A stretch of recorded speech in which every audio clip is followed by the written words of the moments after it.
What's up, everyone? This is the Fyre Fantasy Podcast. My name is Chuck. My name's Julian. And I'm Greg. And this is our first episode, and we are going to be covering what we want to talk about for fantasy football. My experience is pretty low compared to these guys. Been playing for maybe 3 years? No, probably only 2 years. So, yeah, I'm an Eagles fan.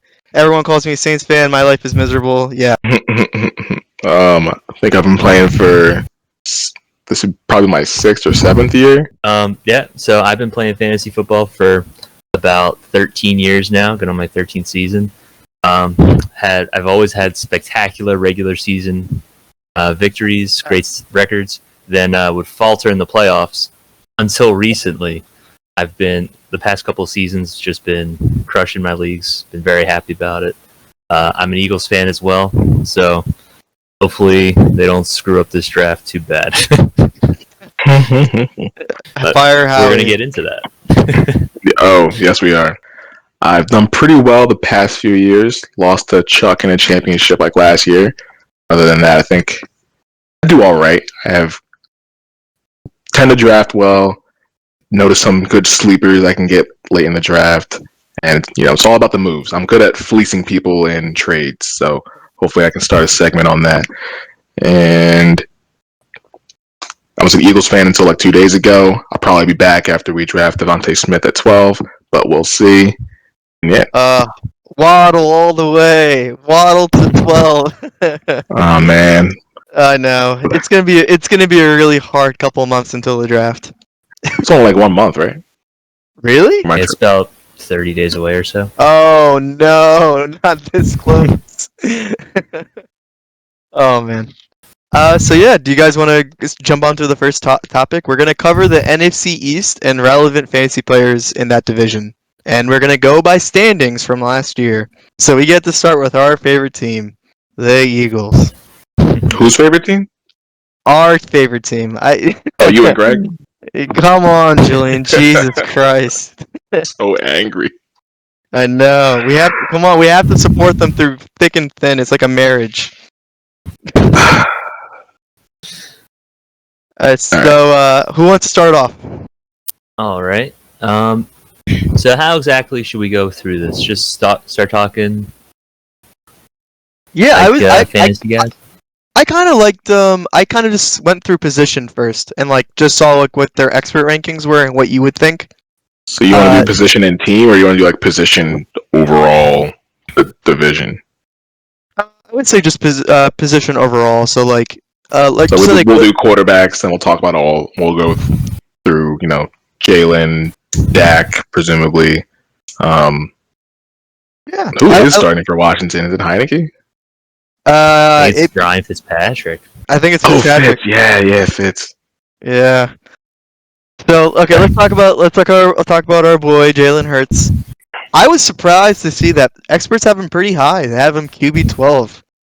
I don't want to take anything away from him. He had a really good 2 games, but I don't think he's gonna be QB 12.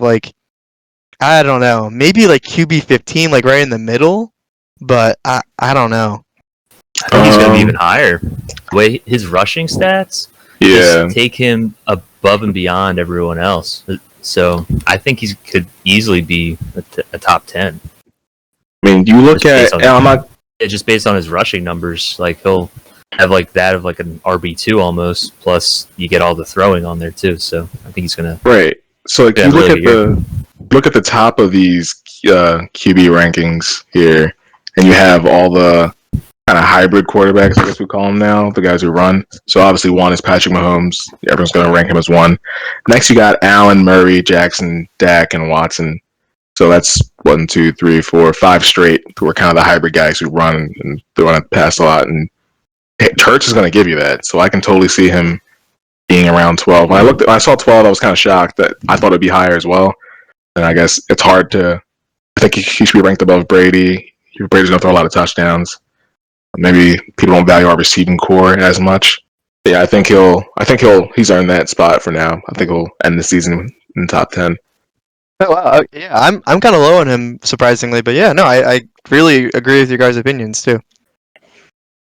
So let's go on to our boy Dak.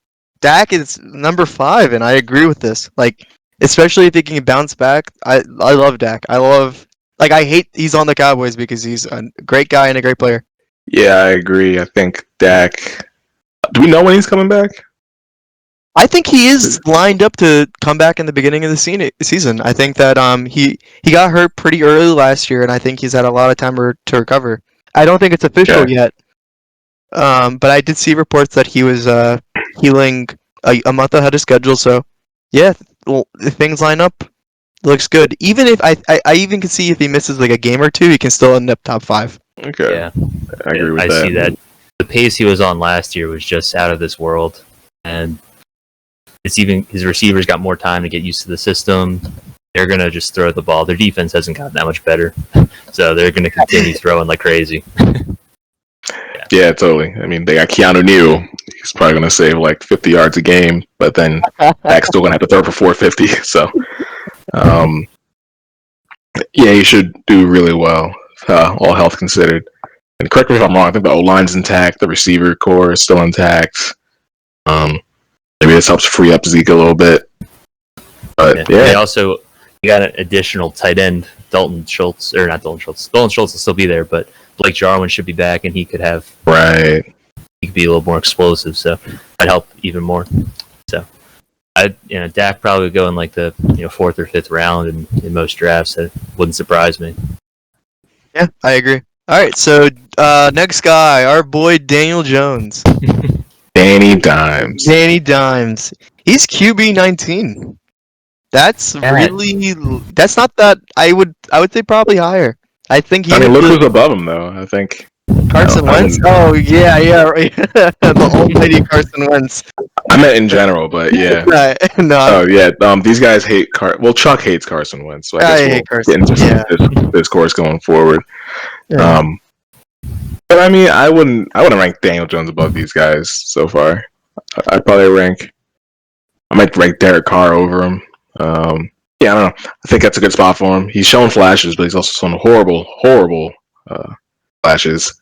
He'll probably fumble away 4 points for you, and a week you will lose by 3. So I think he can prove that he can be higher, but I think I agree with him being at 19 in the preseason rankings. Yeah, I think he's worth like a late round type of pick. Like he's got the rushing baseline. He'll get you a few rushing yards a game. He might fall down before he scores the touchdown, but he'll get you like 80 good yards.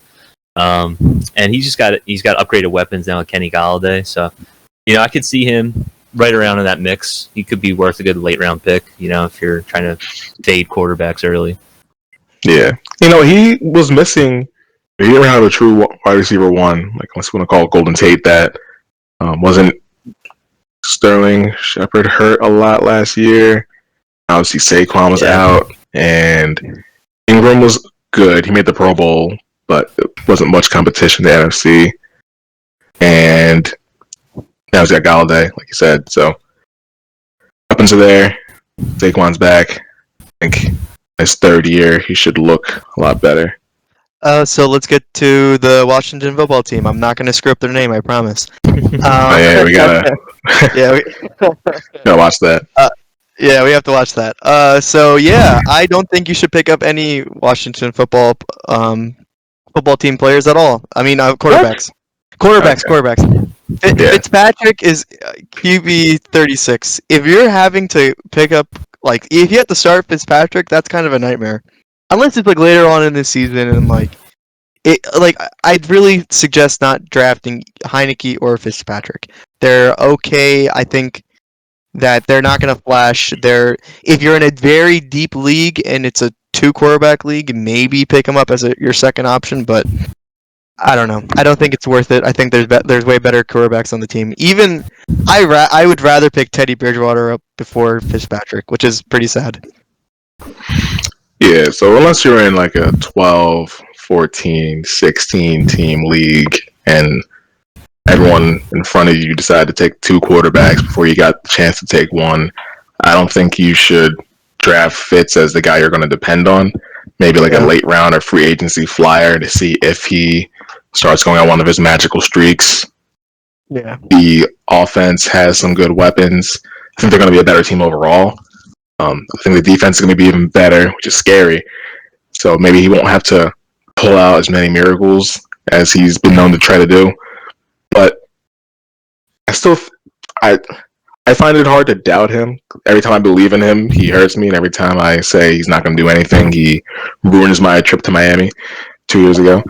But I think he's capable, but I wouldn't depend on him for your fantasy team. There's so many other more reliable options, and I think you're in a bad spot if you have to start Fitzpatrick as your number one. And I don't think it's a good choice to decide before going into the season that, all right, I want to draft him as my number one quarterback. Yeah. That's all you really got to say about it. Very risky pick. Yeah. All right, let's get to the spicier position, the running backs.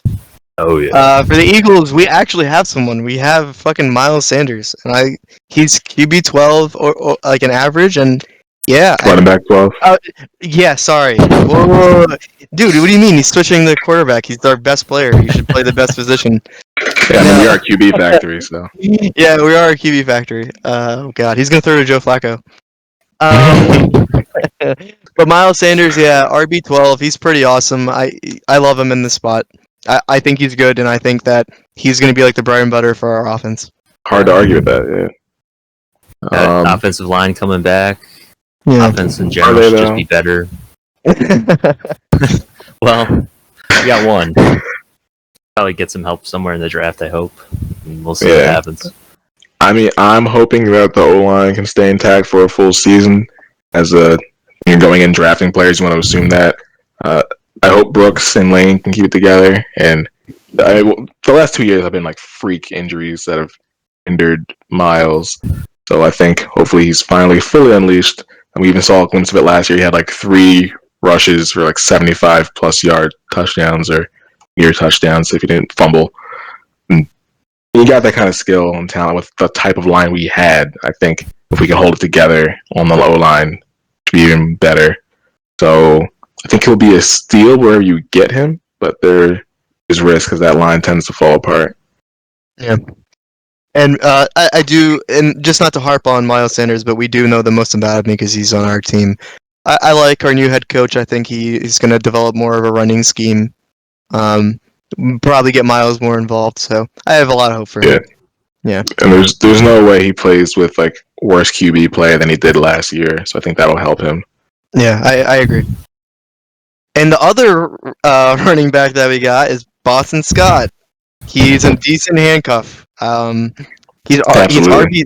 Yeah, he's RB 60. If you're in a really deep league, maybe draft him. I kind of don't suggest it. Unless you have Miles Sanders and like you have a free spot, I guess. But yeah, Boston Scott's fine. Don't draft him unless you need to. He's probably going to be pretty hype in waivers if he has a hot game because he does have his hot games here and there. So yeah, always just keep an eye out for him. He's definitely a name to remember, I guess. I think we could talk into a little bit more of a good handcuff situation with this next team. I know, yeah. So the worst team in the league, the Cowboys, they have Zeke. Zeke is RB8, which is pretty good. I'm a little lower on him, but I'll talk about that later. But I want to talk more about Pollard, to be honest, because I think Pollard is the best handcuff in the league. He's so consistent, and he kind of just shows that like it's not the old line that's the problem. Sometimes on the Cowboys team, sometimes it's just Zeke. Yeah, I mean, Zeke did not look great at the beginning of the year last year, and then whenever Pollard was in, he was making great plays. So, and they're getting even healthier now with everyone around them. So, if you want pieces in this offense for sure, which I hate to say, but they're gonna have a really powerful offense. Yeah, the NFL Twitter page, I guess everywhere, they're doing like a social media recap to show every team's best play from every position. And the Cowboys' running play was a Pollard play. It was a pretty nice one. I've heard multiple times people saying that Pollard just looks better than Zeke. So maybe this year with that big contract, and maybe they think he's maybe not living up to it, especially if Pollard's right there. who knows if Pollard's starting at the end of the year. I don't know if that's a hot take or what, but there's been times when Zeke hasn't been getting it done and Pollard has. So maybe that's something that comes up later. I definitely think Pollard, he's been a must-have handcuff for the past, I don't know, 2-3 years. I don't think this year's any different. So I think he definitely needs to be rostered. Yeah. To even sell it further, like last year when all the Zeke drama was going on and like he possibly wasn't going to resign or he was going to sit out he was franchise tagged last year, wasn't he? Dak was. Oh yeah, and Zeke was just sitting out. But Zeke's had a major contract for like a couple years now, right? Isn't this like going to be his third year on it, second year on it? I think this is going into his second year. It was right before COVID. He got that big contract. Oh, okay. Yeah. Year before COVID. Oh, I'm thinking of so I'm probably thinking of the draft from last year because isn't that the one where like people didn't know around draft time, like around fantasy football draft time, that he wasn't going to play possibly, and people were drafting. That was 2 years ago. Yeah, it was 2 years ago. Last year, people were saying, "Oh, he already got COVID. He's going to be the best running back." You know, he cannot miss any games. Yeah, all the scientific podcasters were. Yeah. I was one of those people, dude. Really showing off. And it paid off when Zach was healthy. So I mean, it felt great going into the season. Yeah. All right, let's talk about another good tandem, Barkley and Gallman. I think that Barkley's really fucking good. He's probably the best fantasy running back in the NFC East. He like in terms of numbers, fantasy, yeah. I think that he's been injured, and I don't want to bring up injuries because I don't want to jinx him. Yeah, I feel bad for the guy. He missed a lot of last year, and he missed a part of the year before that. I hope he has a bounce. I don't hope because he's in our division, but like as a person, I hope that he has a good year. Not good enough to win the division. But yeah, I think if he's healthy and he's consistent, he's definitely top 3 to me. Yeah. I think the way people recover from ACL injuries, so like it's nothing anymore. I think he's going to be just back in form he was before the injury, so I think he's going to be really good this year. Yeah, I think the way that you want Pollard for Zeke possibly not being played or being injured, I don't think this is nearly that way. I don't think I feel nearly that strongly about Gallman in that case. I think if Saquon is in, and maybe you want to hold on to Gallman because you think, ACL, who knows, but I don't think... Actually, they just signed Devontae Booker as well. I think he would be the direct backup. Okay. I still think either way with this team, I think Saquon is just going to stay on the field for the... I don't think he really leaves the field for snaps. I think he's like a... Not Kamara, but CMC in that way. Yeah, I think he's CMC in that way, where he's not... It's going to be Saquon. So I don't think you need to... You can, just in case you're worried about it, but, I guess keep him on your watch list. But I think Saquon's the guy, and the backups aren't as dire as it stands right now. All right. I don't have anything to add about Gallman. I think he's a decent handcuff. If you have Barkley, getting Gallman is not a bad idea. Or Booker. Yeah, or Booker. Yeah, that's true. I'm more up on Gallman, to be honest. Gallman has had a couple good games here and there. But he did very well last year. But I didn't hear about the Booker signing. I just don't think Gallman's going to be as involved as he would be last year if Booker's also there. It would be more of a committee in that case. Yeah, I think that's true. Wait, if Saquon is out? If Saquon were to get hurt, yeah. Gotcha. Okay. Yeah, Saquon's definitely the bell cow. If they don't use him as a bell cow, they're kind of doing it wrong. So let's go on to the football team. They have Antonio Gibson. He's great, and I literally think their second guy is Bryce Love. I've never even heard of this guy. So he didn't really play a lot last year. Okay, yeah, I'm not really not the best tandem. He was a high draft pick, but then he got hurt, so he never played. He hasn't ever played. No, they got don't they have J.D. McKissick still? They do have McKissick. They also have Peyton Barber. So J.D. McKissick's not ranked pretty high at all. He's not ranked? I don't. they got So for the Washington football team, I would say Antonio Gibson. He's the clear-cut guy. I think they're going to use him more in the passing game. McKissick, his only role is the passing game, so he might kind of get phased out of the game plan. Yeah. Especially I think with it's Fitzpatrick. 45. RB45. But yeah, I hear what you're saying. Yeah. Oh, I missed him. Okay, that makes him the clear number 2 then. I think if Gibson were to get hurt, like Barber would be the guy that would take over as like the early down back, and McKissick would still come in for passing. So, I mean, there is some value, but it's not going to be like the value that he had last year when Alex Smith would throw to him 15 times a game. Fitzpatrick's the guy who's going to drive the ball down the field. And McKissick probably would not be involved in that too much. So, but to be fair, we don't even know if Fitzpatrick will be starting by week 5. So that's true.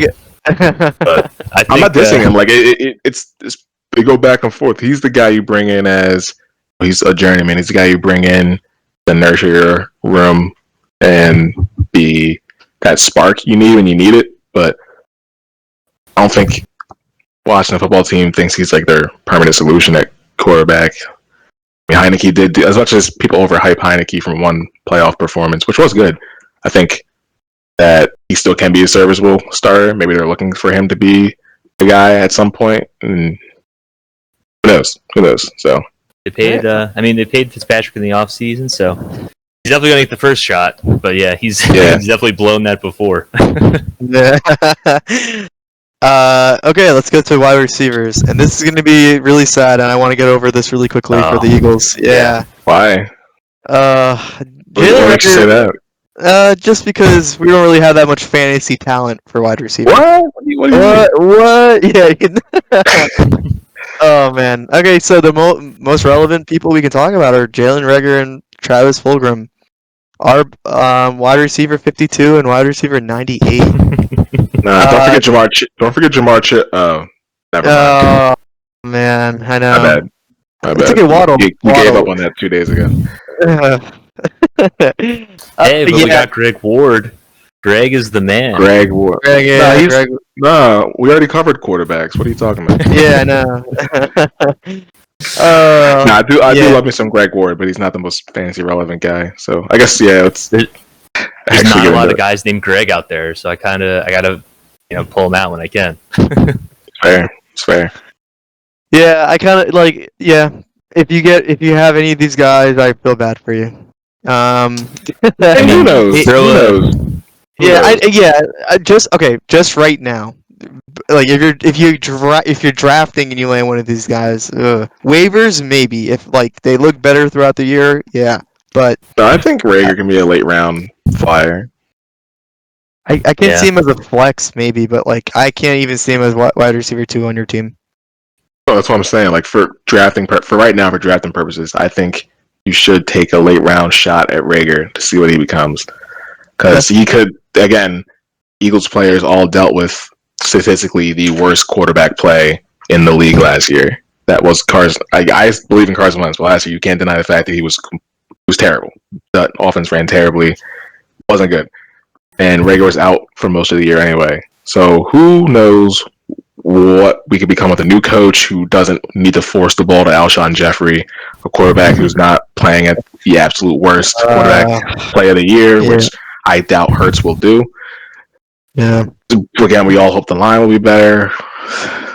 We can go on and on, but who knows? I think Reagor is worth putting on your rosters in case something more comes out of him, because he did show promise before, but there was a lot going on last year. Not saying he's going to come out and be a top 15, top 10, but he's worth a shot, in my opinion. Yeah, I agree. Yeah, I mean, Rager's got the speed. If he could turn into some deep threat, that'd be great. And Fulgham too. Like Fulgham during his 4-game stretch where he was just dominating, like he led the league in receiving in those 4 games. Yeah, I know. So there's like a chance that they go back to that with all the other receivers finally off the roster. In deeper leagues, you take a shot. It made no sense why they stopped putting him in the game. They just put Alshon in, which was the worst decision they could have ever made. And now he's gone. Yeah. I feel like someone said we have to justify this massive contract, so you need to throw him the ball. But Yeah. who knows? We gotta up Yeah. his trade value, dude. His cutting value? Is that what you said? Yeah, exactly. That's what we ended up doing. Yeah. All right, let's talk about a really good wide receiver group. Let's talk about anything else. Yeah, let's talk about anything else. Sir, this team's worst wide receiver would be our wide receiver one any day. So yeah, we're talking about the Cowboys. They have Cooper, Lamb, and Gallup. Cooper and Lamb are so close together. I didn't even know this. Cooper's wide receiver 17 and Lamb's 22. Wow. That makes sense to me. Gallup's a 43. That's still pretty pretty decent. These guys are great. Like Dak throwing these guys is what's gonna up his numbers.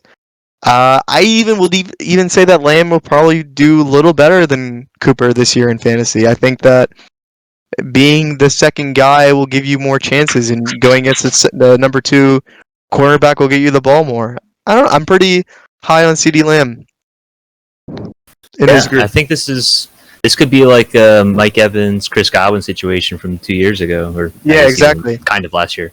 Like they could both finish as the top 10 type of guy in that offense. They just throw like crazy. So these guys are gonna have a lot of targets, a lot of catches, a lot of yards.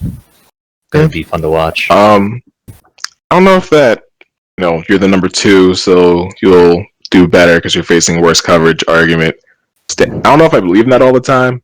So I would still take Cooper over Lamb. I still think he's gonna do better than Lamb.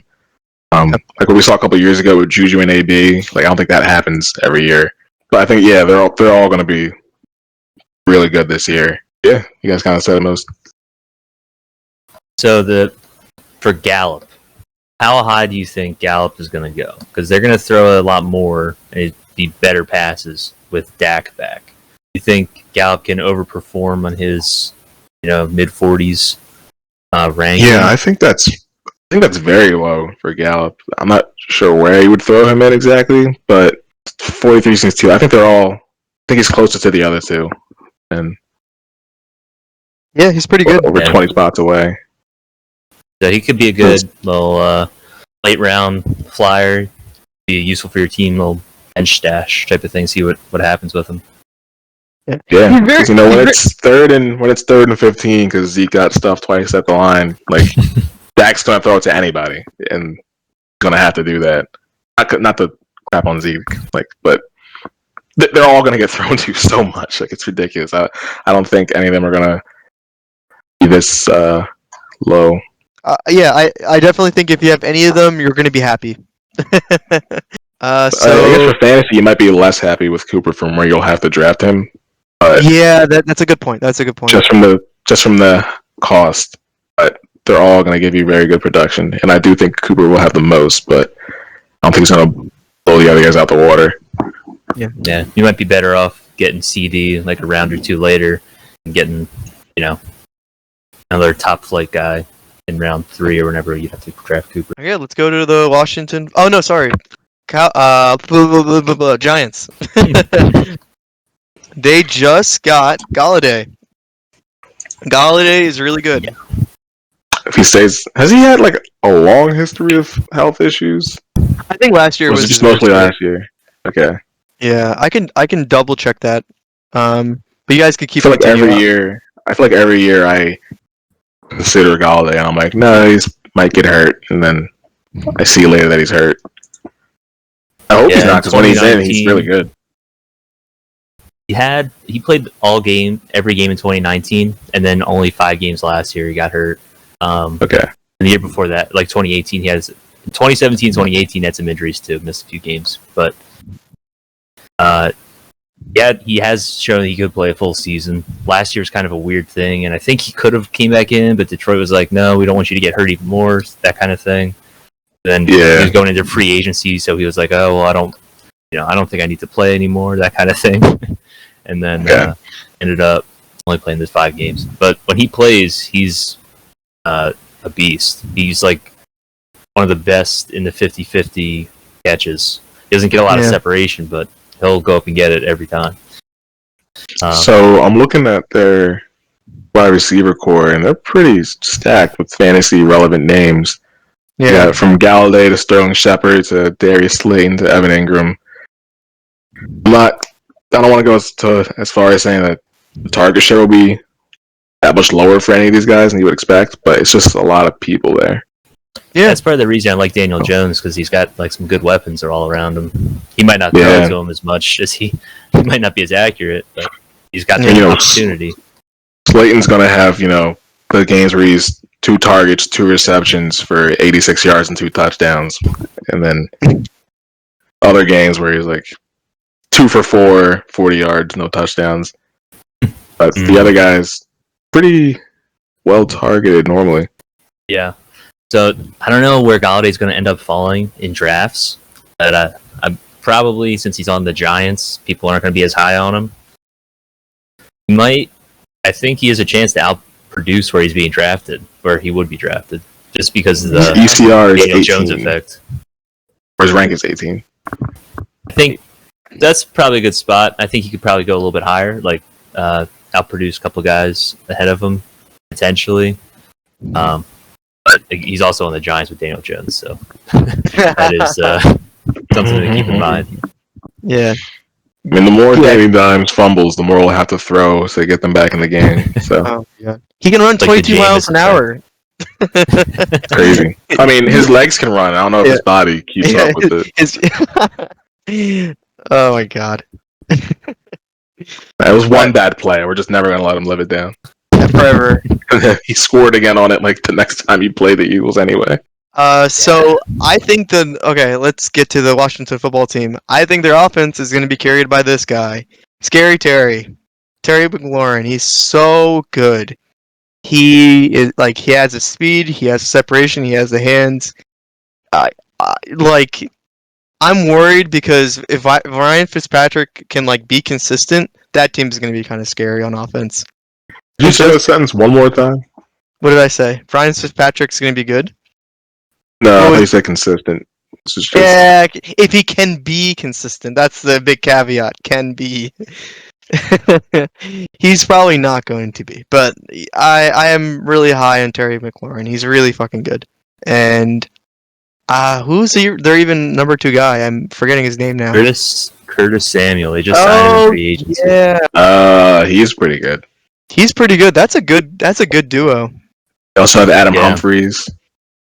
Oh man, bring me back to doesn't move the needle as much, but yeah.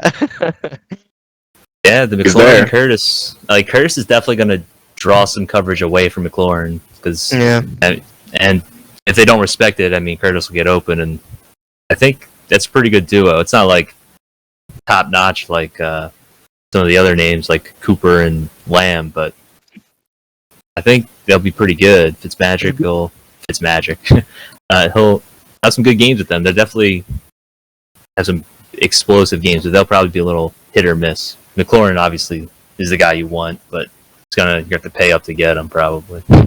All right, and then I think McLaurin is the 12th ranked wide receiver right now. Yeah, and I think these are all half PPR, by the way. Yeah, exactly. You have to mention that. Yeah. I like that group a lot. If you get Terry McLaurin, you're going to be happy. Let's get on to the most exciting group, tight end.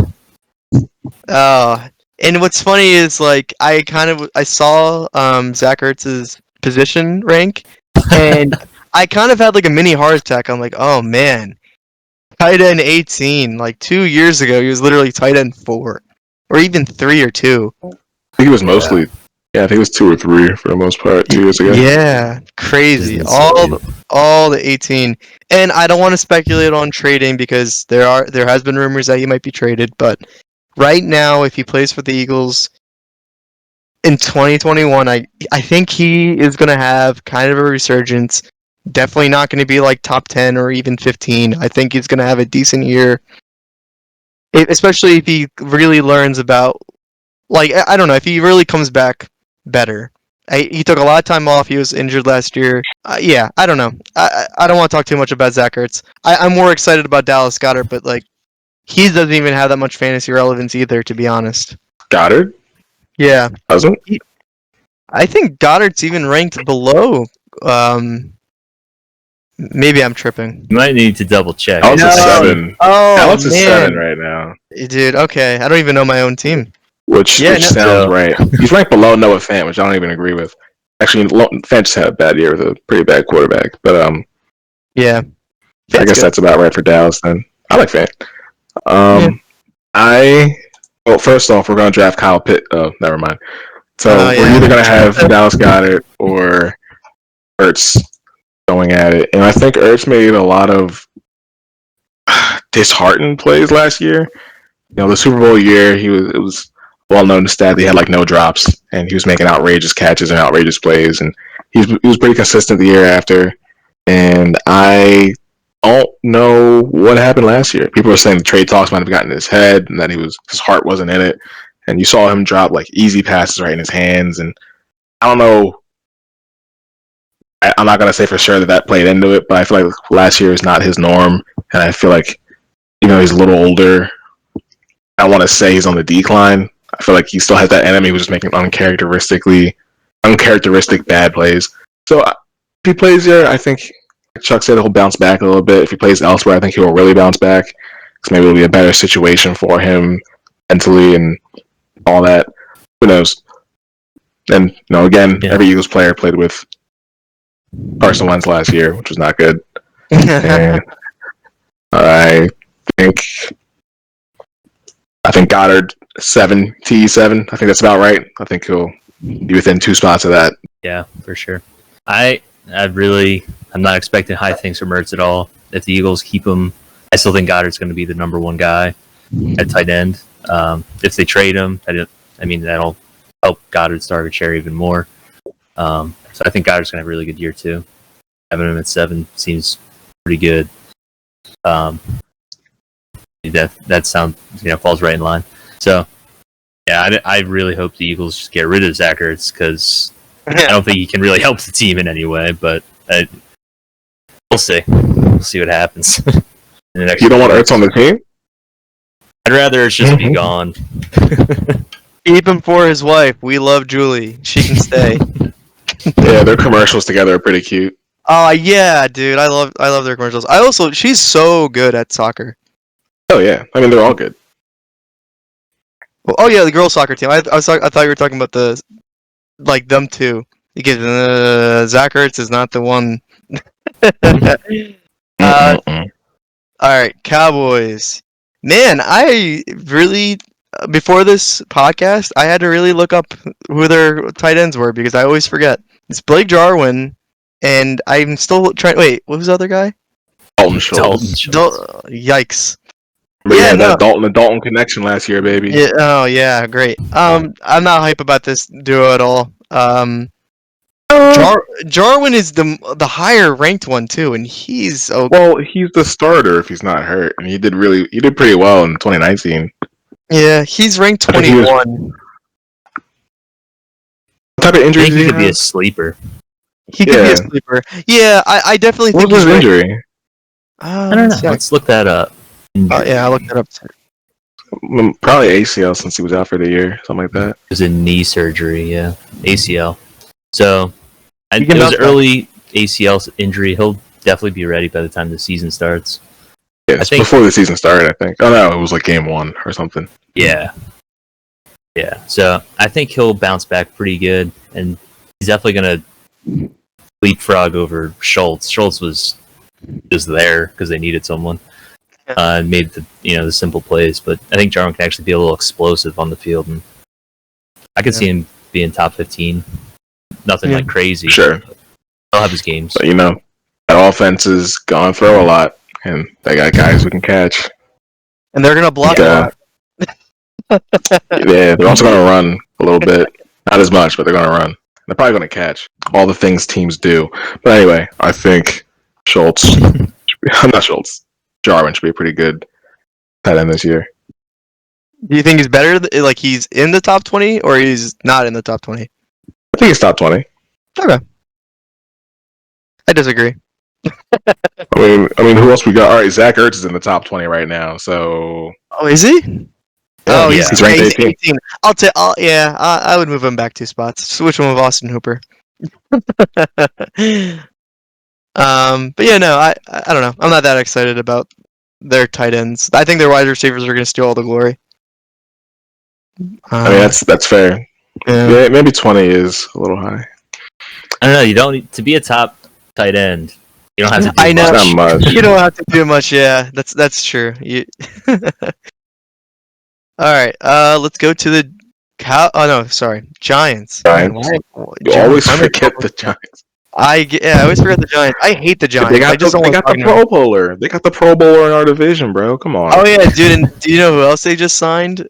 Kyle Their Rudolph. tight end. Kyle Rudolph, the king. Yes, sir. Yeah. I don't know. I'm not Fake really. player. I'm not excited by either, to be honest. Definitely not excited about Rudolph. Yeah. I think Ingram. Man, as a guy who had to fall back on Ingram last year, I would not be excited about him this year. Especially with Galladay there now. Same. Yeah, it's not going to be too good. So if you need like a flyer some week and he's on the waiver wire, sure, pick him up. There's a chance he does well in a good matchup, but it's not gonna be good if you start him every week. Yeah, no. Not worth it. Get over it. Yeah. The Washington football team. Let's see. So I really like Logan Thomas.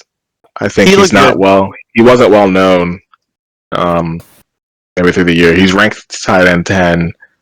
I think that's a good spot. Yeah. So I definitely like top 10. Draft Logan Thomas. Yeah, especially if you're like a little lower on tight end. Like if you got to miss on the bigger guys at the beginning, if you have to settle for Logan Thomas, that's not really that bad. I would be perfectly happy starting him every week. Yeah. So as we kind of wrap up positions, I guess we can talk about like drafting and how we do it real quick with tight ends. I really think, if you want to grab Kelsey in the first, I understand. If you want to grab Kittle in this first, second, or third, I understand. But if you're not in that position where it comes to you and you're like, let me get this guy because I know it's such a big advantage for me for tight end, because again, most of the other tight ends that you'll go against every week will not. You'll have such an advantage if you have those two, and I'll include Waller in there. If you have those three, you have a really big advantage over most weeks over the people you'll face. But I think the rest of them are kind of muddled together. Like, I guess the tiers would be Kelsey, Kittle, then Waller, Andrews, Hawkinson, and then I think you're going into everyone else territory. Yeah. Well, then I think going by the rankings here, Fant, Goddard, Tanyan, Gesicki, Thomas, Henry. Well, not Henry anymore. Those next couple guys. I think they're in like the third tier, but even then, between them and all the other guys you can grab, it's kind of muddled. Some of them have potential to give you monster weeks. Some of them will just consistently get you 7 points. And, hopefully you don't face Waller dropping 25 in your head that week. Oh my god.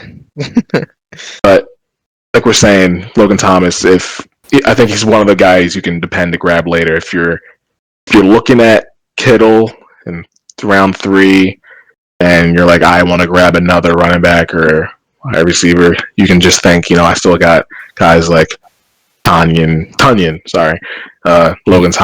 hanging in the back that I can grab. But if those guys are going off the board and it's like round 8, I think you should definitely make sure you grab one of them so you don't have to depend on Hunter Henry splitting time with Jonnu Smith or Evan Ingram. I think when you get to that level, you want to make sure you grab one of those guys, one of those top 10. Yeah. No, I 100% agree. Yeah, I definitely agree. Drafting tight ends is like kind of a nightmare for me. I feel like you feel bad if you don't hit like those top 6, like 5 guys. I think everyone can agree with that. So I think make what you can in the later rounds because they're not going to go anywhere.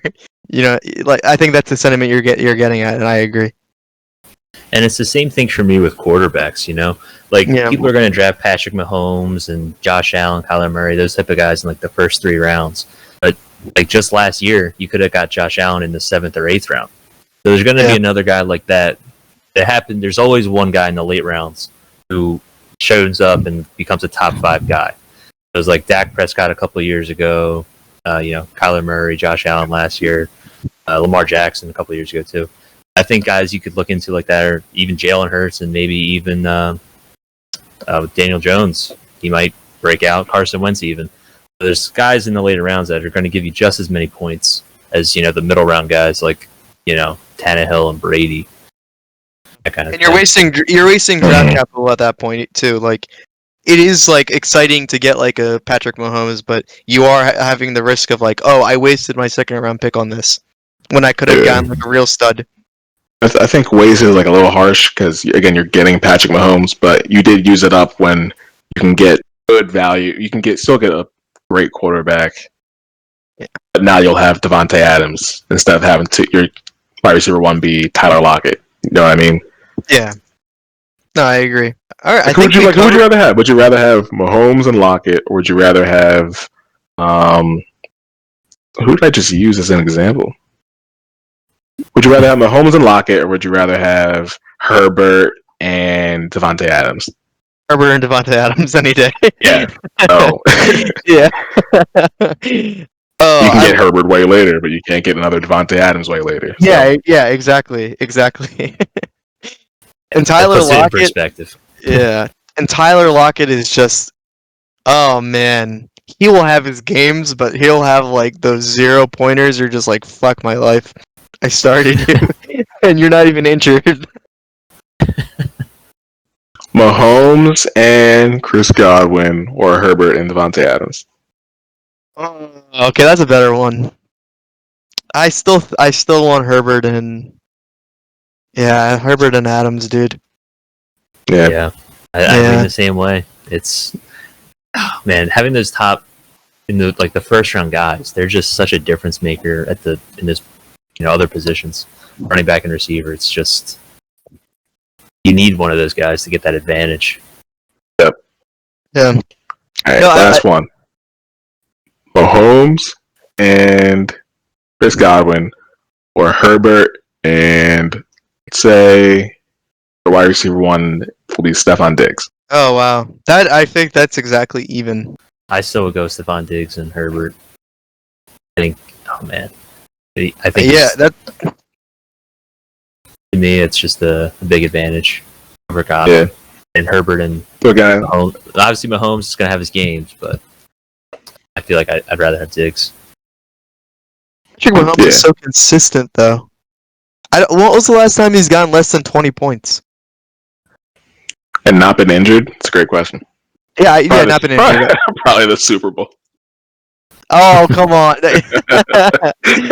I don't even think he... That wasn't his fault. I know. It was everyone's He put the ball right where it needed to be, and it bounced off their helmets and off their dropped hands. 2 times. Oh my God. That was the craziest throw I've ever seen, and Darrell Williams just let it go through his hands. That's crazy. Unbelievable. I think we covered the NFC least the pretty good this year. I think we should revisit them once the draft's over. I think that's gonna be pretty interesting. See how their teams form. But yeah, I think next week. Do you guys wanted to cover the coveted NFC West? Let's do AFC East. Let's go back and forth. Oh, okay. Wait. I'm gonna sound so dumb. Who is AFC East? That's New England, Buffalo, Jets, and Dolphins. Yeah, and this is going to be pretty good because, like, the Patriots just did all those free agent signings. Their team's going to look a lot fucking different. Maybe we should do them later so we can cover all their signings. I think we'll be fine. Yeah, I think they're done with their signings, too. Yeah, but they signed, like, 16 people day one. That was crazy. I think it was actually 8, but yeah. It felt like 16 people. They gave Aguilar the bag. Oh, my God. They did. Yo, I think there's no way Bill there has to have been tampering because how do you get that many deals done day one of opening talks? That doesn't make any sense to me. Every team tampers. I know. I think it's like an unspoken rule. Like every team fucking tampers. But why have the rule? Yeah, I don't know. Why do they call it an open tampering period instead of just like an open period? Like, why is the word tampering used when there's no? All right. Okay, I'm off my soapbox. No, I agree, and I think you're a bad team if you get caught tampering. Like, what the fuck are you doing? Like, come on. Okay, where were we? I think we covered NFC East. We're not going to talk about kickers and defense because that shit is inconsistent as fuck. Just a quick note: I wouldn't draft any defense except maybe the Washington defense. No, I would draft the from this Steelers. NFC East. Oh no, No, I think NFC, yeah, from the NFC East. For sure. Yeah, I think yeah, Definitely not the Cowboys or definitely not the Cowboys or Eagles. I mean, hey, we're probably gonna get Surtain, you know. Ooh.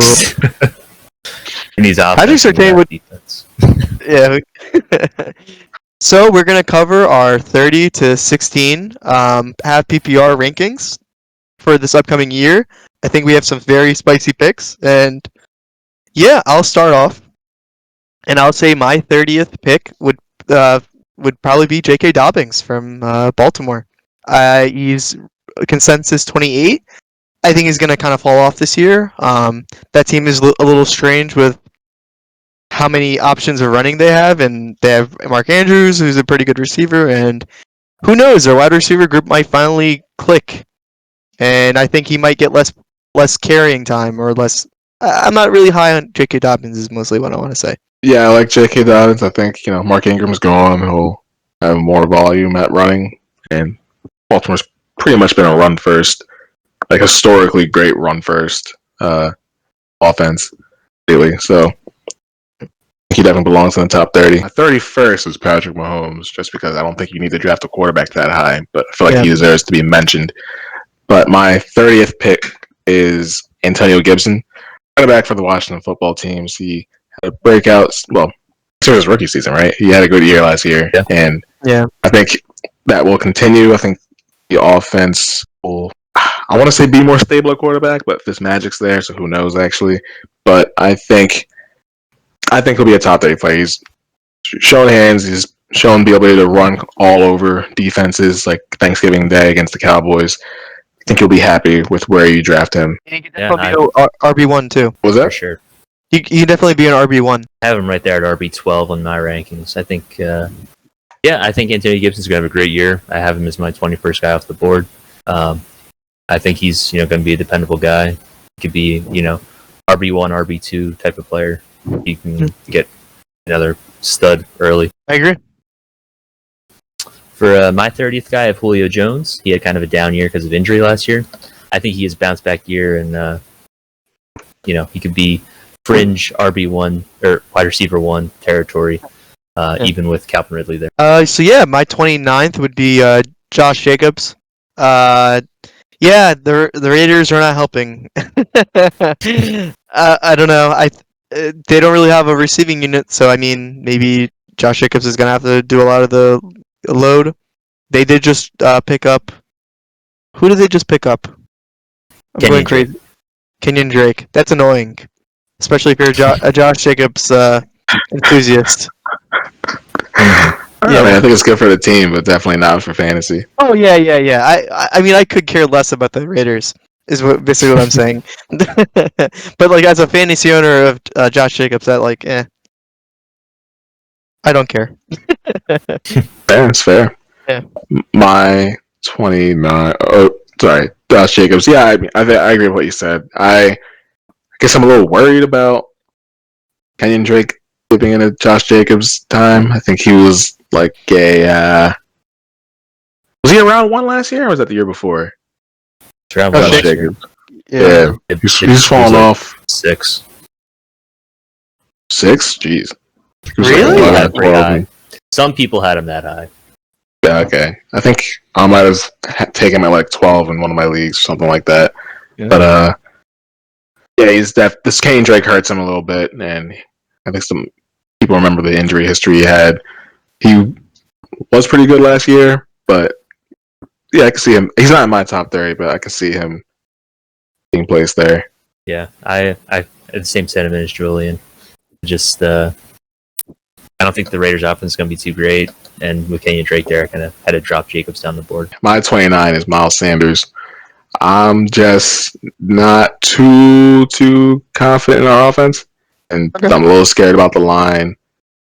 I feel like I should be because Hurts can show some exciting things, but again, our wide receiver core hasn't shown to be the best. Miles is so good. I'm like afraid where to put him. I don't want to be a homer and place him too high, but for me right now, I think he'll definitely be in the top 30. I think he's 29.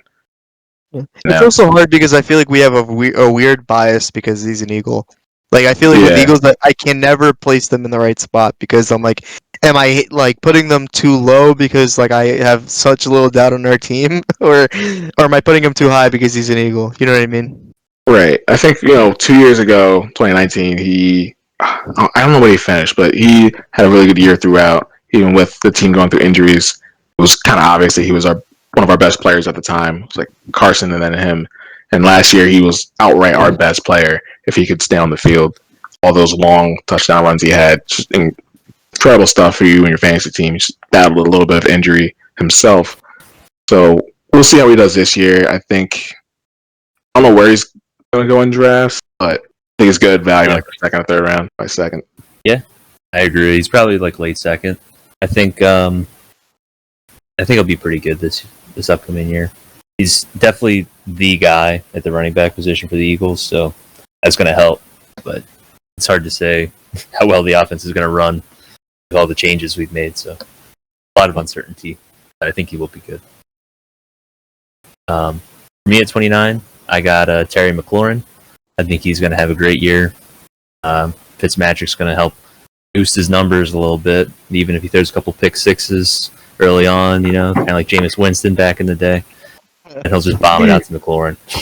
I like McLaurin a lot this year. Cool. So my 28 is Antonio Gibson. I think that's a consensus. I feel like everyone has him around this range, so don't have anything to say. He's good. We talked about him a little earlier, and I like him where he is. Yeah, Sounds and good. we already talked about him. You talked about my 28 already. I have J.K. Dobbins. I think with the amount of running they have done and will do, he should be good for half PPR. So yeah. And for me, I have Miles Sanders at 28, so we're pretty much right in line with Julian there. Cool. My 27 is DeAndre Swift from Detroit. I like him. He's this is around his area too. He's hopefully going to have a bigger role in that offense, and yeah, I hope he gets more touches and carries, and he's definitely a good receiving back as well. So yeah, I'm pretty high on him. If he's in the second round, I probably would even reach for him a little. Even That's with reasonable. Jamal Williams signing. Yeah, I kind of thought about that, and I don't know. I'm not really that worried about it. I still think Swift is going to be involved in that offense in any way. I think they're going to try to take advantage of him, especially since they don't really have a receiving group anymore. I guess carry on is just a do not draft for you guys. No, he's just a lot lower. Like, Carry On is a good handcuff, I think. With Jamal and Swift? Yeah, that's saying that out loud makes you kind of think, but I don't know. Carry On, I feel bad because I like the idea of him. Like I like watching him play is good. Like he's nice to watch, but I don't know. I still think Swift is like that guy. I wouldn't draft Carry On. Okay. Jamal would be is the clear backup to me. So okay, my 27. Oh, I guess this might be the first hot take of the season. Who knows? My 27th is Michael Thomas. I don't know what that offense is going to do. I know they just signed Jameis, and they did some weird stuff with Taysom Hill's contract. I think I saw Taysom Hill was like in the mid-teens, and Jameis was ranked in like the 30s. I had no idea. I think Drew Brees did a lot to help pepper him with targets, and he is very talented. And obviously, last year was just down here with all the injuries. I don't know what that offense is going to do, and I feel like people will gravitate towards Thomas. Maybe he constantly gets those. He's going to get a separation. Maybe he's those quick slants near the line of scrimmage. A lot still. I don't know. I'm not. I know he's really good, but personally, I'm not high on Michael Thomas. I think I have some sort of bias against him. But for me, I think it's 27. He does deserve to be here. When he originally did this list, I didn't have him at all. And I realized I was probably hating on him a little too much. Maybe I still am. But for me, he's 27 right now. That's fair. For me at 27, I got George Kittle. I think he'd be a great addition in late second round, late to early second, somewhere in the second round. He's the clear-cut tight end too in my mind, and he's just a big difference maker if he's on your team. So I think it would really help you out here as long as he stays healthy. So that's why I have him here at 27. Fair. So I have at 26 Calvin Ridley.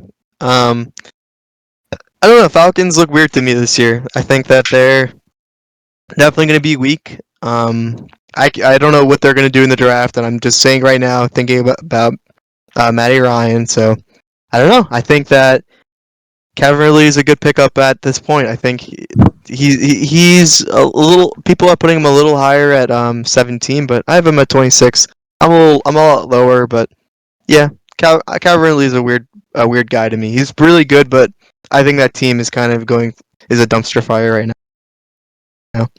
Man, I love me some Ridley. I think I have him at 18, and I think that's appropriate. He was an absolute steal last year. You got him probably in like the 5th or 6th round, and he was a wide receiver 1. I think he'll continue to be good, so I think you have him a little low, but it is what it is. The past 2 years, he's done nothing but be the top 5 receiver both years. So it was 5 2 years ago, 4 last year. So personally, I think you have him a little low, but that's I just don't like the Falcons. Maybe that's the reason why. I don't know. Maybe I just think that they blew so many leads that I'm just like, yeah, they're probably just gonna give up this year and just die. Listen, it's okay to have an unreasonable bias as long as you recognize it and explain it. Yeah. And then you can stick by it, just as long as you realize you got one. Yeah, exactly. So we all have our biases. We're all human. Yeah, I think. Never mind. I'm not gonna get into why I don't like Michael Thomas. Anyway, are we on 26? Yeah.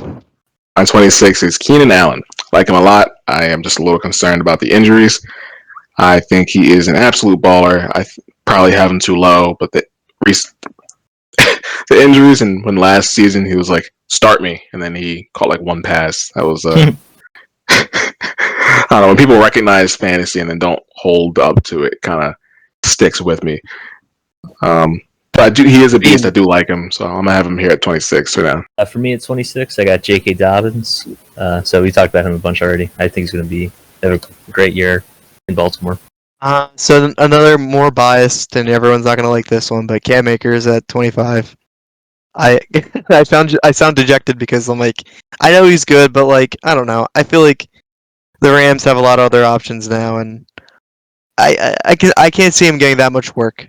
I definitely think a mid-second rounder is where he kind of lands. Yeah, I mean, I have him at 23. I think he's going to be a top, fringe RB1 type of guy. Yeah.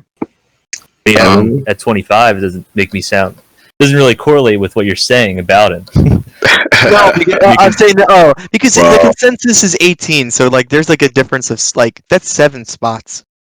I have him at 16, so I see what you guys are saying. Maybe I'm too high, but I do think he definitely deserves to be on this list. I think he'll be a nice pickup in the second round. So, who's your guys? What is it? 25? My 25 is Terry McLaurin, Scary Terry, my guy. Yeah. For the Washington football team, he will undoubtedly anger me when I watch the Eagles play him twice this year. But actually, I won't care because I know we won't win that many games. But no, I'm kidding. We already talked about him. He's going to be good this year. Process. Yeah. I got another wide receiver at my 25 as well. I got Allen Robinson. I think going back to Chicago, only Andy Dalton is only going to be an improvement. Mitchell Trubisky or Nick Foles. And Robinson is one of the best receivers in the league, so I think he's going to have a great year, be one of the top guys. I have him at wide receiver 11. I wish I found a place for Robinson because I really like him as a player. He's really good. That offense is just doesn't work for him, and I wish he got the release he so desperately wanted. But we'll see how he does this year. I think he deserves. I didn't have him on this list, but I think he deserves to be. He's so good. Okay, so 24, I have Justin Jefferson. This is right around where he is. I'm one spot lower. I like him. He's good. I kind of want to talk about Justin Jefferson more extent when we cover the Vikings, but yeah, he's great, and he's gonna have a bright future. You know what? I had Jefferson higher, After just hearing where you place him, I'm gonna put him at the exact same spot. So, I'll move that around really quick. I have Master Justin negotiator. Jefferson. I have him at 24 already as well. So There we go. Cool. All right, we can We're all on never the same argue page. about him. Yeah, for once. Perfect. Oh, okay, now we're gonna. Okay, my 23 pick. Everyone's gonna yell at me for, but and I kind of changed my mind from last time, but I'm putting Patrick Mahomes here. Moved him higher. Okay. Yeah, I understand the feeling of like, oh yeah, you can definitely get a quarterback later, but I think that he is like that consistent above average quarterback, and if you can get him in the mid second round, it feels bad, but I don't know. I'm kind of contradicting myself from earlier. But if I was in that spot and it was like the 25th pick and Patrick Mahomes was still there, I'm gonna be that asshole. I mean, whoever's listening, someone will do that in your draft, and you're probably planning. You might be the person planning on doing it, and I can't even fault you for doing it. Yeah. I just don't personally. I just can't do that. Yeah. I don't know. Like I've been able to get Deshaun Watson like the 8th round for the past couple of years. Like I'd rather do that than spend my first or second pick on Patrick Mahomes. Yeah. That's completely fair. But it's Patrick Mahomes, baby. Yeah, that's fair. yeah, I'm with Julian on this one, as based on our earlier discussion as well. But you can ride that train. For those of you listening, we did like a little run through of this, for our first idea, like a top 30 picks, and after Greg and I explained why Patrick Mahomes is at like 30 or like out of our 30, Chuck had him like mid 20s. He was like, you know what? I hear you guys. I think I might have to adjust where I have him, and then he moved him higher. So it's a little fun. Yeah, I hear you guys. You guys are wrong. Sorry, what number were we at? 23? Yeah, 23. Amari Cooper, I think he will do good. That offense will have so much volume for everybody. It sounds unsustainable until you watch Dak Prescott just go out and do it. And Cooper's his main man. He's very talented. If he stays healthy, he'll give you all the numbers. So, it's 23 for me. Yeah, I can see why you put him there. He's a solid player. For me, I got Cam Akers at 23. I think he's just going to be good running back, solid running back. So talked about him already. But yeah, I think he's going to be really good. So 22. Wait. Yeah, 22. Miles Sanders. I'm high on him. I don't know. We talked about him a lot. I don't want to go over it too much, but yeah, I like Miles Sanders. Wait, where did you have Sanders? 22. I had him at 28 for me. Gotcha. Yeah. That makes sense. I think he's in the 20s. It's good. Maybe I have him too low. I don't know. For 22, I originally had at 24, James Robinson. I think, especially PPR, he did so well last year. Came out of nowhere to be an RB1. Trevor Lawrence should be there, and I think they'll still have James Robinson there to pound the rock and get some running back screens. I like James Robinson a lot. I think he's going to be really good this year. So I'm at 22. Totally fair. He's such a hard one to rank because last year he was so good all year, but now they're changing the team around, so you don't know where to put him. I have him. I think I have him a little bit lower, just outside my top 30. But it's like he easily could be up there too. It's tough. I ended up trading for him in a league that I won last year, so maybe I have like some sentimental value with him. But I do like him a lot. I mean, it's possible. Like I have him at 32. I just might be too low. I don't know. It's hard to. I just don't know what to do with him.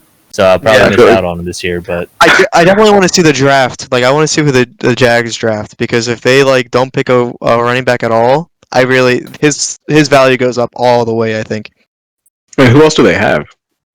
Well, no, they don't have anyone now. That's what I'm saying. But I think they signed Carlos Hyde. Oh, that does sound right. That who cares? I mean, that affects who they draft, though. To your earlier point. So, yeah, exactly. I guess they'll draft someone else late.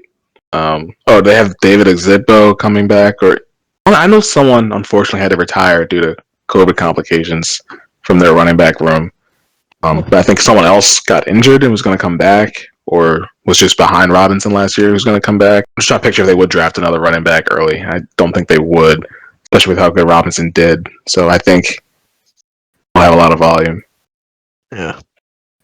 And Greg, to your point, like I was out on him for the longest time until I just saw that I need to make a move somewhere else, and I thought I could compensate giving up Kareem Hunt before Chubb came back for another RB1. And I was like, this guy might give me James Robinson. And then once I got him, I was happy with him. So I feel like if you hadn't been hurt by him playing against you, or if you didn't have him last year, you might just not be aware of how good he was.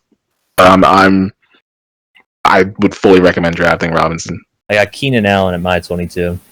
He's my 9th wide receiver off the board.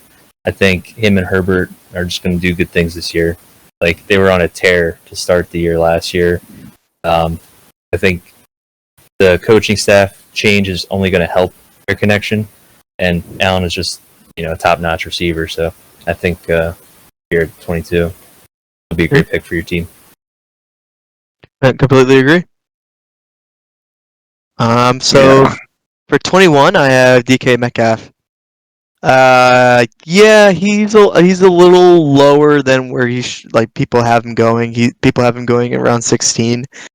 He's great. I just sense a lot of drama within the Seahawks right now with all the Russ wanting to be traded shit. I don't think he's going to be traded. I don't think he's going anywhere. But I don't know. I think drama in the locker room is never good. So I think that he'll drop a couple spots. He's still going to be really fucking good. He's DK Metcalf. Come on. So yeah, I have him at 21. I have him at 20, so I'm right there with you. Yeah. He's a beast, but yeah, there's a lot of stuff they want to. There's talks about wanting to run the ball more too, so could take away from the passing numbers as well. Yeah, kind of cooled off at the end of the year, so I don't know. Maybe they figured him out or whatever, but I think it's a good spot for him. He's definitely the number one target in Seattle. How do you figure out a guy that's built like a fucking truck and runs like a gazelle? Oh, easy. All you have to do is just not take him and draft JJ Arcega-Whiteside instead. I'm not bitter. I have him at 19, so we'll have him around the same spot. Okay, I thought you guys were going to massacre me. Yeah. No, I think I might have had him earlier. I think I had him higher last time we talked, but I don't believe in this ascension in Seattle you got going on. That's a great name for a TV show, but I think he did cool off a little bit. They had the whole let Russ cook campaign because they weren't letting Russ throw enough, and he did that. He looked like MVP, and then I guess people started to figure him out, and he fell off, and they wanted to run more. They just re-signed Chris Carson. I think he'll still have a great year. He's a solid pick in the late second, early third. Who do you have for your 21? So maybe I don't know we talk about where to draft tight ends, but again, I think I wouldn't draft him this high. But I have Waller here, which hints that the other two tight ends you really want are even higher. But I think having that big advantage is worth it, and I think Waller was so consistent last year. They got rid of Aguilar. Raiders did. I'm not sure who else they have that's too fantasy prominent. So I think Waller's going to get a lot of the attention, and he gets a lot of attention from the defense also. He still goes out and gets you 10, 12 receptions and just does whatever he wants. And Carr really likes him in the end zone. So I think Waller will be a great spot for you at tight end. So I'm at 21. For me, I got Antonio Gibson at 21. I think a great, early second round pick for your team. We talked about him a little bit earlier. I think he's going to do good things in Washington. My 20th is Joe Mixon. What the fuck? Now I'm reading this. Man, no, I actually don't mind him here. Joe Mixon makes sense. I think Joe Mixon is pretty good. If like the Bengals actually fix up their O-line, I don't know. I always am so high on Joe Mixon. He's fucking failed me twice already. No, 3 times I think. Every year I draft him and I always regret it. And I'm probably going to draft him again this year too. Dog, every year we're in the league together. Yeah, dude. If Joe Mixon's on the board, I'm getting it. And I know that by week 7, you'll try to convince me to trade for him because you want Yeah. someone who I actually used a smart draft pick on, and I'll tell you no. Jeez. No, I'm No, never gonna. I never He's so inconsistent. I feel like he's always going to be hurt at some point, and when he's on, he's on. He has great stretches, but I feel like he's always hurt, or like defense always figure him out. I think especially when Burrow comes back, he should be back for the start of the year. That opens things up for him, obviously. But Mixon's been on my do not draft list for a couple of years now, and I know that's a huge bias thing, but I'm recognizing it and I'm explaining it. So that's just me. I wouldn't draft Joe Mixon, even though he'll help your team for some of the year. But yeah. My 20 is Austin Eckler.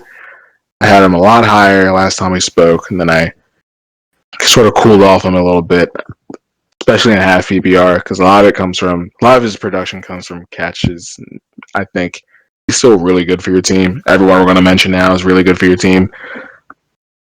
But yeah, I think it's going to be an RB1, like a lower end RB1, but not, one of the top guys. So I have him here at 20.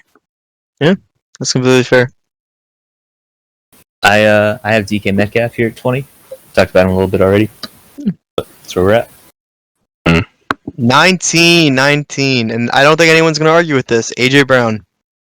I am going to argue with that. He should be higher. Okay. The consensus is 19. So, how much higher do you have him? What was that? How much higher do you have him? I have him at 14. Oh wow. Okay, yeah, that's fair. I think that he's going to do good. He's like the Titans' number 1 receiver.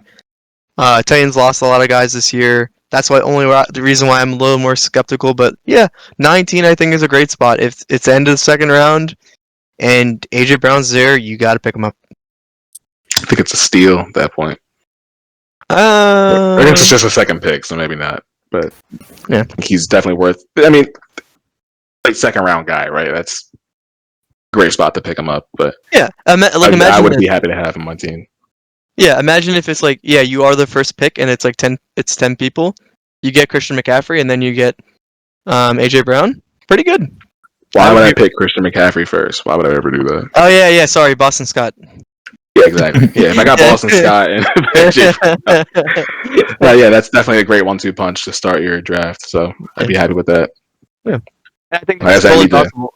Boldly say I would argue, but I think he's fine right here in the late teens. He's good. Do you want to say anything on him, Greg?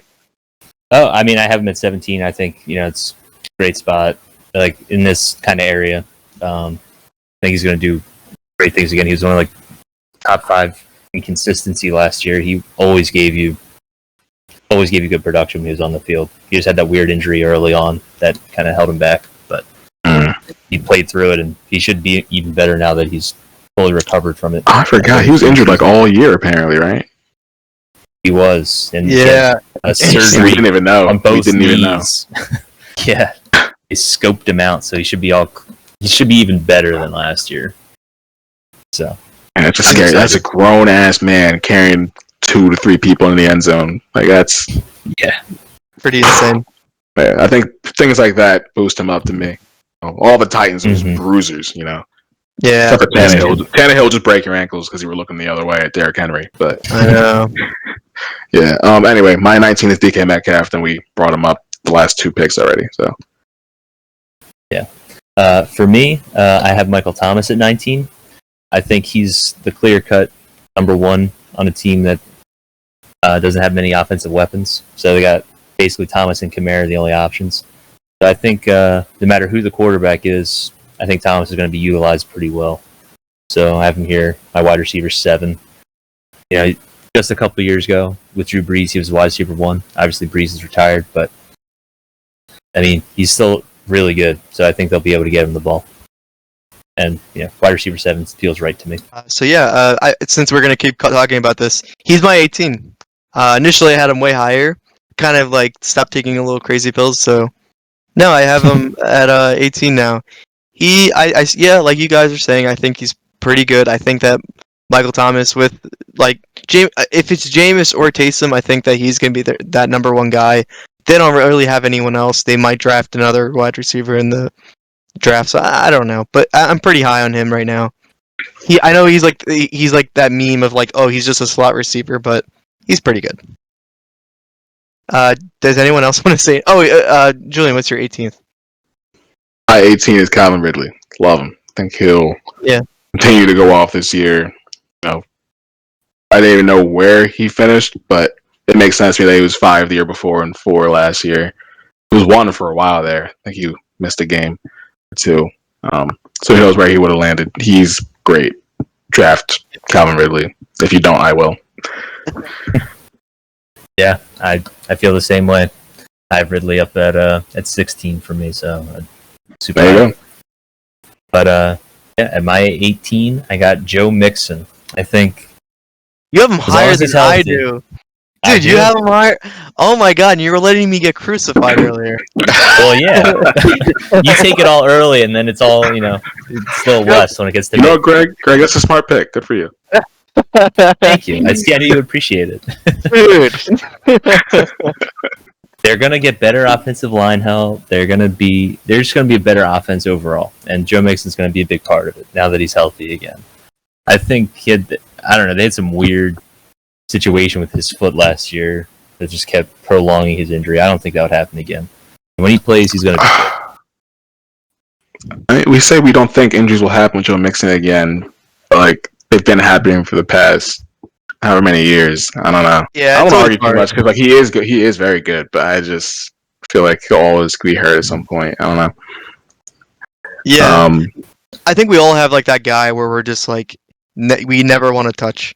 You know what I mean? Even like maybe a lot of but maybe a lot of that was how bad the O-line was, and they signed one person, I forget his name, to the line. They let somebody else go who was very disappointing.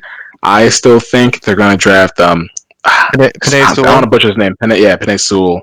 Yeah. I know some people think that they're dead set on getting Jamar Chase. I think that their line is something they need to shore up, especially when it just hurt. When that's a big reason their golden boy just got his ACL torn, took so much punishment. I think they want to make sure they can protect as much as possible. And Penny is a great choice to do that, and he should be there for him. I think it's hilarious how like Joe Burrow is a fucking masochist because he's like lobbying for Jamar Chase, and I'm like, dude, you guys should draft O-line. Like, yeah, I mean, is there like a quote of him saying he wants Jamar Chase, or are people just saying that? There's reports, and like there was a bigger report that came out yesterday that was like, it was more official. It was more like, oh yeah, this is coming from the Bengals organization. This is how But I don't know how likely is that to actually influence what the front office does. Yeah, exactly. Like there's been like they're gonna be like, Joe, Joe, we want you to have all the shiny toys, and we're just not gonna get you generational O-line talent. I mean, they could do that, but I don't know. I feel like they'll want to do what's better for their team moving forward, which would be to protect him more so than give him more weapons, and they already do have a lot of good weapons. I mean, if they don't listen to Tom Brady and Peyton Manning when they want players, like they're definitely not going to listen to Joe Burrow. Yeah, we'll see. It's going to be really weird. Our post draft rankings are going to be really fun because I think a lot of teams are going to move and a lot of players are going to move as well. We can finally rank Jamar Chase. So where are we? 17. 17, I have Austin Eckler. He's consensus 15. I like him. He's pretty good. He's like a Swiss Army knife. Wait, what the fuck is the expression? Swiss Army knife. You got it. Yeah. Okay. Cool. Yeah. Jack of all trades. Jack of all trades, the spiciest meme lord, all that stuff. Yeah. He's a cool guy too. Yeah. Yeah. He's really cool. He was undrafted too, right? Yeah, I think so. You love stories like that. Yeah, Austin Eckler is the guy. I don't want to like shit on him, but yeah, I like him at 17. Yeah, I think I had him at 11 beforehand, then I calmed down a bit. So I guess I don't really know where I am on Austin Eckler, but I think he's a very good asset for your team. I like him a lot too. I have him a little bit higher. We'll get to that in the next episode. I like Austin Eckler a lot this year. Next time on Dragon Ball Z. So I feel like I have him at 11, and I think you guys talked me out of having him that high, and now I'm lower than everybody else. I gotta get it together. It's all over. For me, 17, I have Ezekiel Elliott. Wow, that is insane. I know, sounds weird coming out of my mouth. I'm trying not to be like an Eagles homer, but I feel like teams have started to figure Zeke out. And wait, can you guys hear me? Yeah, I can hear you. Sorry, I feel like I don't know. Teams started to figure Zeke out. It feels like he has a lot of down periods throughout the seasons, and a year or 2 or 3 years ago, he was like an obvious number 4 overall pick, no matter what, running through everybody, and he can still have those games. But I don't know. Pollard could be starting by week 8 for all I know. I think Zeke is still a monster. If you wanted to take him mid-early first round, I wouldn't blame you. Maybe this is a lot of homerism going into it. I don't know. I just feel like this is an appropriate spot for Zeke from me. I'm not sure if I would draft him super high. I feel like people who have recently have been not as happy with their choice. I see your point. I'm on the other side of things. I think he's going to have a really bounce back year. So I think if I'm in your league, I definitely I'll be drafting before you. That's for sure. Hey, I mean, he could make me regret all these words. Like, he could have a complete bounce back. Yeah, I recognize that. But yeah, Chuck, what do you think? No, I'm kind of on Julian's side. I don't know. I'm not really hype on him this year. He's kind of he's let down a lot of people last year, and I think that he's kind of overpaid now. Definitely overpaid, but that's just a ridiculous amount of money they gave him anyway. Yeah, and I don't know. I'm not really high on him at all. I'm like I'm a little higher than you are, but like not that much, to be honest. Like, he's 13 to me. Yeah.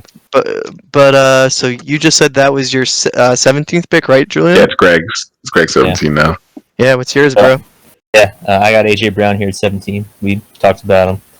He's going to be great. I have him as my 6th wide receiver off the board. Far too low. No. Okay, so this is going to be a pretty, I guess, like my hottest take, because this is like a difference of 14.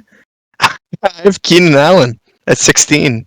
Keenan Allen's like supposed to go in the third round. I'm like, no way. It's Keenan Allen. He like looks good all the time, and like now, if Justin Herbert like just throws him the ball every time, like, I don't know. I'm pretty hype on him. He's just really exciting to watch, and I don't know. I really like him for the Chargers. I think if you get him in the mid second round, you should be pretty happy. I don't know why I keep thinking he's like 33. He's 28. Yeah, he's on the good side of 30, dude. He's bald head and the got beard. bald, That's all you need. Yeah. I'll make you think you're like above 30. And like the slight injury history. But no, I think that's a little high. I'd like him a lot. So I don't really want to I can't really argue with that, but hope he balls out. I don't think I would take him that high, but like, it sounds like you have him over Ridley, and I can't imagine picking him before Ridley for me. Yeah, that is true. I do. Yeah, and you have him over AJ Brown, which I wouldn't do that. Let me not break. Let me stop. No. Hey. This is all opinions. Yeah. Greg, do you want to say anything about it? Yeah, I mean, it's just a little bit higher than I have him, but I mean, he could very well end up there as the skill sets become, a wide receiver, like the number 1 overall potentially in that offense. But I don't think it's as likely as some of these other guys. So I have him a little bit lower. For sure. 16. I have Cam Akers.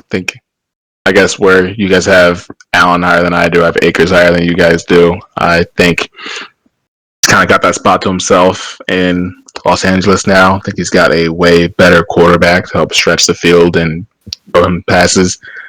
The O-line still good. The offense still has good game plans. They'll be better all around this year with Stafford instead of Goff. And Cam Akers is primed for yet another step in his burgeoning career. Yeah, I like it a lot. Sean McVay is definitely going to have a lot more options without Goff at quarterback. Mm. What's wrong with Jared Goof? Oh, nothing at all.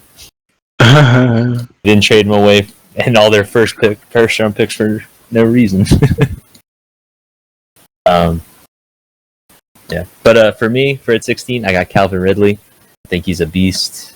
He's taking over that role from Julio. I think he's gonna have another great year. Probably finish top 5 again, like he's done the past couple of years. So I don't have anything more I can say about him. He's a beast. Mm-hmm. All right, and I think that we're gonna that's the end of 30 to 16, and 15 to 1 is gonna be way more exciting. We're gonna all have all the hottest takes. 1 through 5 is just Eagles players for me. So who's your one, JJ? JJ Arcega-Whiteside. That's obvious. Zach Ertz, number 2. He's gonna bounce back here. We're gonna be trading for Nick Foles, so he's gonna be number 3. Oh, right, yeah. Yeah. Oh, yeah. Actually, we're gonna trade up for Zach Wilson after all the shit we just did with Clinton and Hurts. But yeah, those were our 30 through 16. And yeah. Catch us next week or whenever. We'll never guess who is in all of our top 15s. Yeah. All right. Thank you so much, guys. Have a great day.